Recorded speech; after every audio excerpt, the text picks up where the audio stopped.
Do you want to stay in the United States, or do you want to go home to the Philippines? I don't know if I can survive. Maybe I'll survive because I work for 2 jobs. I work 7 days. You and work I two jobs now? Jobs. Yes, Mom. You send money home to your family? Sometimes. But I have to settle all my bills. Oh, step forward, please. 45-year-old Thomas Lowe says he met his 23-year-old Filipino wife, Arlene Rowe, when he answered an ad in an international dating magazine.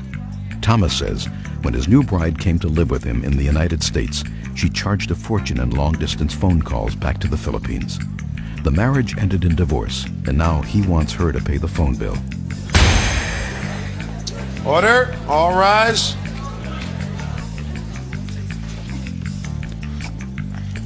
Your Honor, this is number 173 on the calendar in the matter of Lowe versus Lowe. Parties have been sworn in, Judge. You may be seated. This is your former wife. Yes.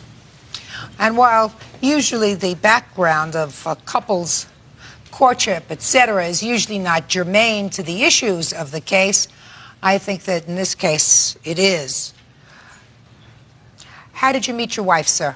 Through correspondence.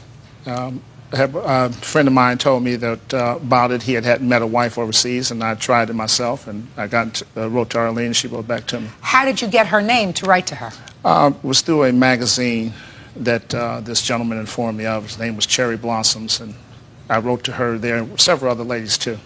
Did you advertise in this magazine? My friend advertised me in there. Your friend advertised for you?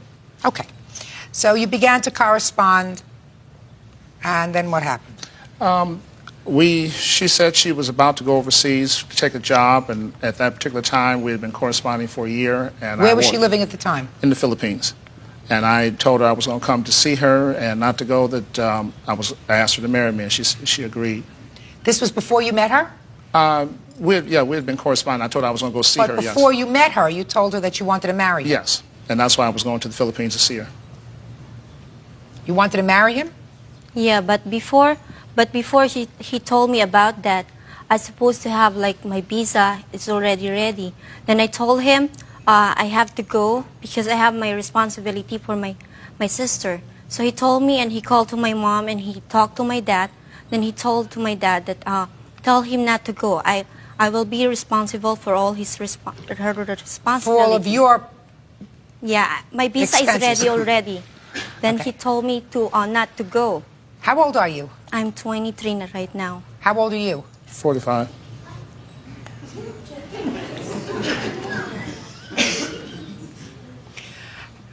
How old was she when you began this correspondence, Mr. Lowe? I do believe she was 20. Didn't you think she was a little young for you? Oh yes, I wrote and told her so. And she wrote back and told me no, she wasn't. Well, you should have been older and wiser, sir. Yes. Because the thrust of your complaint is that while you're divorced now, she ran up phone bills in the amount of $3,400 to her mother. Yes. But he used my mom. Before that he told to my mom and my sister because he's working with him. You mean your family was working with him? Yeah, like they're working with him. What kind so of that's work? Why, because they have a correspondence. We have correspondence businesses. Then like my mom was the one who's handling his business in the Philippines. What kind of business? It's like correspondence services. Correspondence services? Yes, What ma'am. kind of correspondence services? It's called Romance International. What? It's called Romance International. I developed my own service and run it on the Romance internet. International. Yes, run it on the internet. But, Your Honor, I did not call them for that. I sent them the pamphlets Yeah, but and you everything in told the me. mail. But he told me it's okay to call to my mom, and like you accept not only my mom, you accept the collect calls from your agent that I talk to them. Miss Lowe, did you talk to your mother a lot? Yeah, I talked to my mom. Did you talk to her for a long time? No. When you would call her or when she would call you collect to talk to you, just stay on the phone for a half hour? Sometimes longer? Yeah. If I talk to him, if I talk to my mom, he talked to. But mostly you talk to her. Yes. What happened when you started to get these big phone bills? Did he complain? Yeah, he told me, but I pay for the phone bill when I started working. Then he told me I didn't pay for it. The first salary that I got from here, I pay for his phone bill. But he don't give me any money. Mr. Lowe, Yes. what makes you think that I should order her to pay you money for this phone bill? Well, first of all, Your Honor, she agreed when I was first initially going to take the phone out to pay for just the international phone calls. I didn't ask her to pay for anything else, just her phone calls and calls she made to the psychic for $195. That was all she was supposed to pay for. I gave her money every week, which I have records of, that went to the bank, which was taken out in the Philippines. So money was given to them every week for her responsibility, even when I was not married to her. When she agreed to marry me, I took care of her responsibilities in the Philippines. But in order to keep the phone on, she promised to pay just the international phone bills. That's all I asked. She never had to pay any other bills at the house. Okay, so she didn't. So you got a divorce. Yes. Well, no, the problem with the divorce was I wanted to move to Brentwood, and mother told her no, she couldn't move to Brentwood with me, and she had to work her $4.25 an hour job. I was trying to get her a job paying $12 an hour, $15 an hour. I was ready to send her to school. I had taken out a $28,000 loan to take her to school, and the mother told her she couldn't go to school. She had to work. No, my mom didn't told that. You want me to send to school. Then like when they interview me, then they told me I have to study like three years to pay $38,000. But you told them that, okay, after you finish your school, you're gonna pay me. I have to pay that for the rest of my life for $38,000. So what you did you tell her that she was going to have to pay back the tuition? No, Your Honor. Mr. Lowe. The whole thing was I would have taken out the loan for the thing, and I was very willing to do that. Mr. Lowe, you married a baby. Your Honor, when I first married her, she did not strike me as a baby. Judge Judy continues in a moment. I'm trying to be good in sex, but it takes time. Real cases, real people. Judge Judy. Arlene Rose says when she came from the Philippines to marry Thomas, a man she met by placing an ad in a dating magazine, he treated her horribly and quickly divorced her. Now he's suing her for long-distance phone calls she made to her family. In my untrained eye, sir, this looks like a May-December romance. Yes. Did you ever hear that expression? Yes.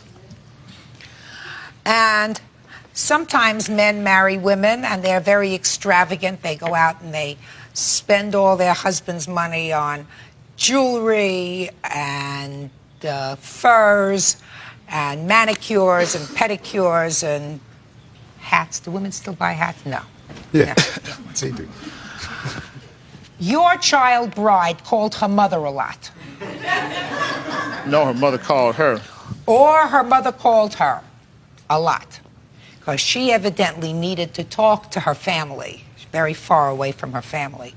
That's what happens when you marry somebody who's very young. No, Your Honor, the reason they called was because her family kept getting into financial problems. But you know that.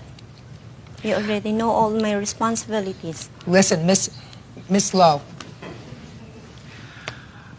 I gather from your answer that you feel as if you have a very strong responsibility to family, even your family in the Philippines. What's supposed to happen when you get married is you're not supposed to necessarily lose that allegiance to your family, but you and your husband create your own unit. You have a mother in the Philippines, you have a father in the Philippines?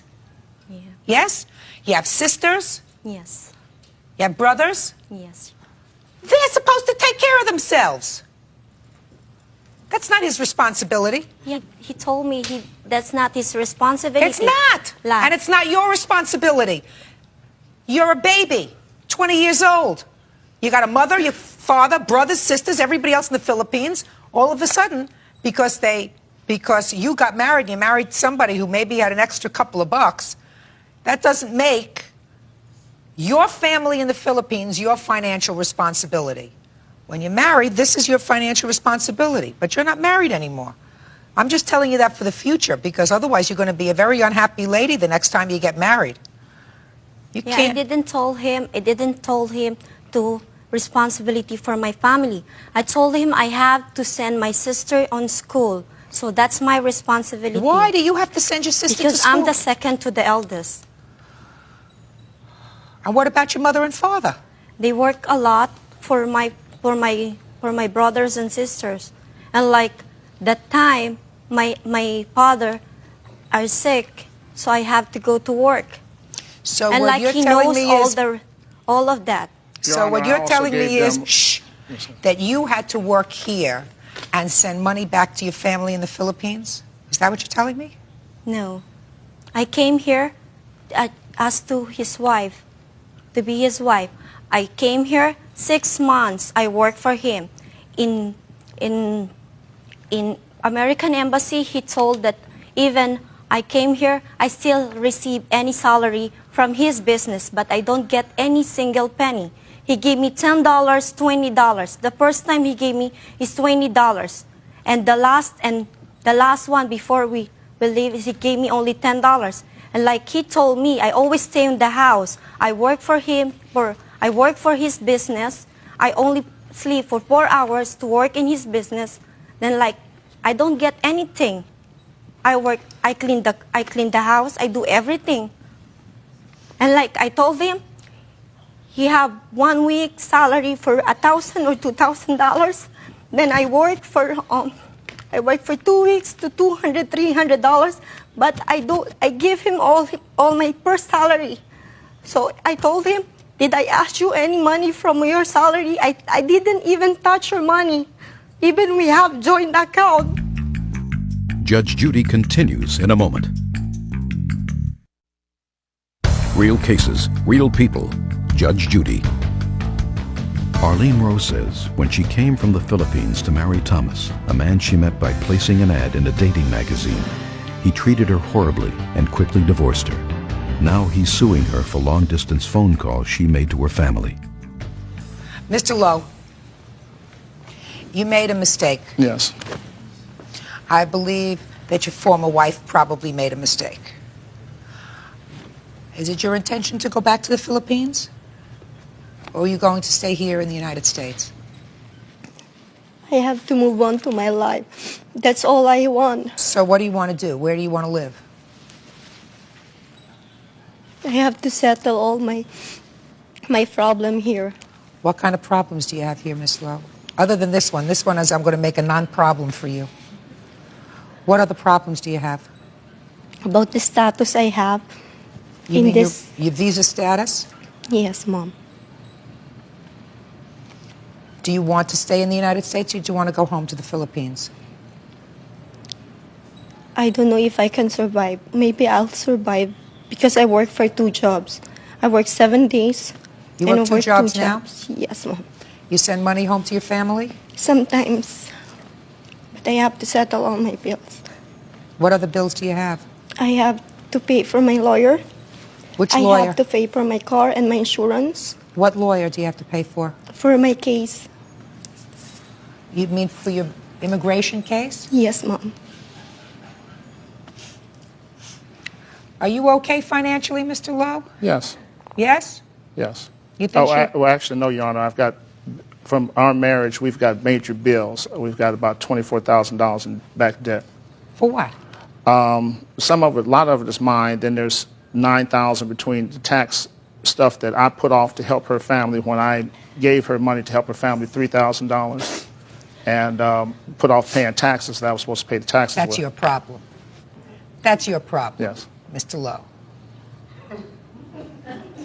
I don't think she was, except for her phone bills, I don't think she was a very expensive lady to keep.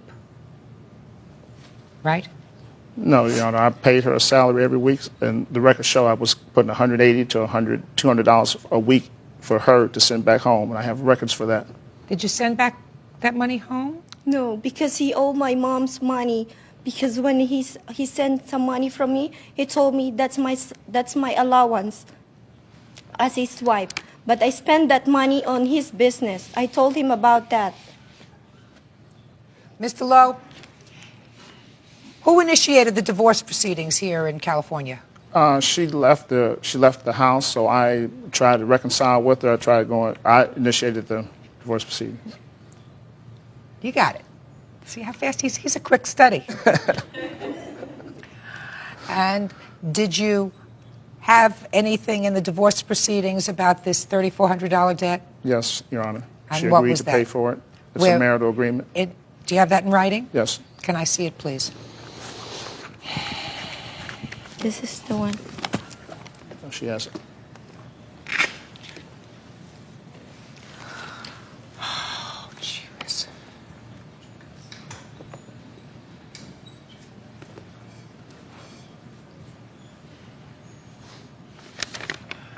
When he gave that papers, he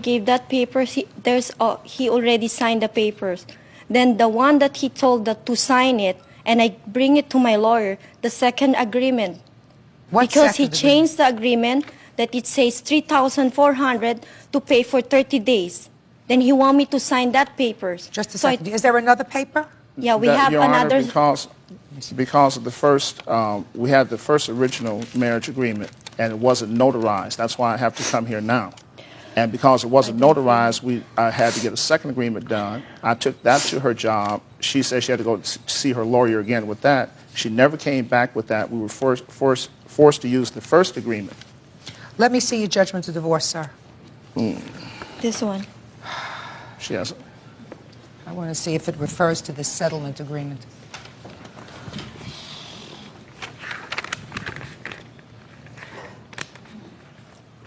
Oh.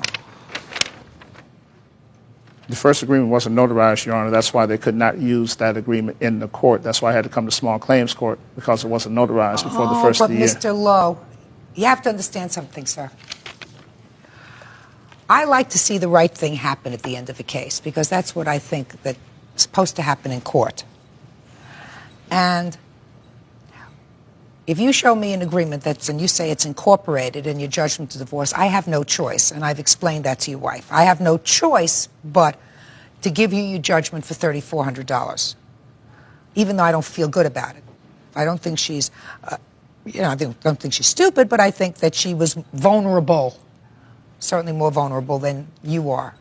So I feel sort of badly about having to make a judgment against her for $3,400, considering that she works 2 jobs and trying to maintain herself and send money home for her sister to go to school. I mean, that's hard. But now I have an out. Whew. Judge Judy is ready to rule. You say here, sir, we have no community assets or liabilities. The second, yeah, That's what it says here. community assets liability, yes. That's what it says. You have no community assets or liabilities. That was before, when we first signed that agreement, that was before all the taxes dated, came. This So is that's dated when we tried to make the second agreement. This is dated November 7th. Yes. This is dated in October. Yes, I could not use the first one. You can't use That's it. because it wasn't notarized. So it wasn't notarized. So what am I supposed to do? That's why when I went to court, the judge said if I wanted to settle this, I had to then take her to small claims court. Okay. So now, so it's not part of the judgment of divorce, so I'm not bound by another court's ruling. No, That you're it's not. part of another. All right, then that's very easy. Mr. Lowe, your wife is 23 years old? Yes, Mom. You're 45 years old. You're a man of the world. She's not. She was extravagant in the way she made phone calls. You have money? Not a lot, probably, but certainly more than she does. Yes, That'd be a Your fair statement? I'm not going to burden her with another debt of $3,400. This case is dismissed.